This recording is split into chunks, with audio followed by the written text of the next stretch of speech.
All right, here we are given a nuclear reaction and we're asked to describe it.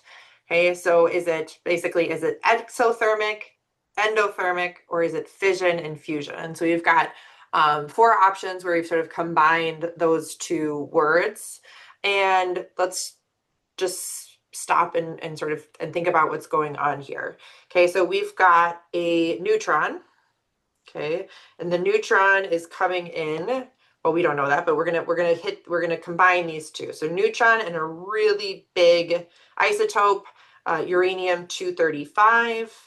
And then as a result, we wind up with three more neutrons and then two mid-size nuclei. Okay, so notice that this is like, here's 92 protons, this is 54 and 38. So in other words, maybe like this is coming, our neutrons coming in, we've got a big uranium-235, and that prompts this process of splitting into two mid-size. So that would, I'm trying to, of course, this is very, one might want to write the correct number here. Okay, and then we're going to get, as well, shooting off three more neutrons.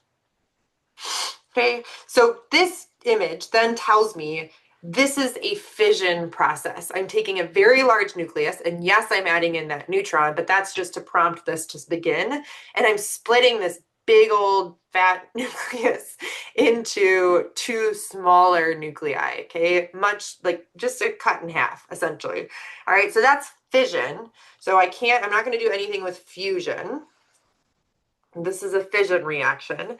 And then is it endothermic or exothermic? And for that, again, we're going to rely on this image where we know that there's an ideal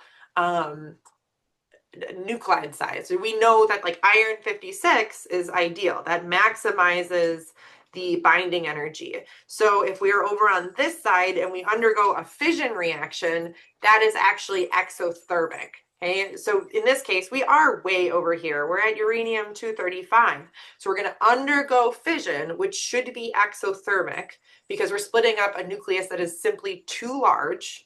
And we're going to, as we get smaller, we're going to have more binding energy per nucleon, which means that this process is exothermic. So I would be looking at exothermic fission reaction.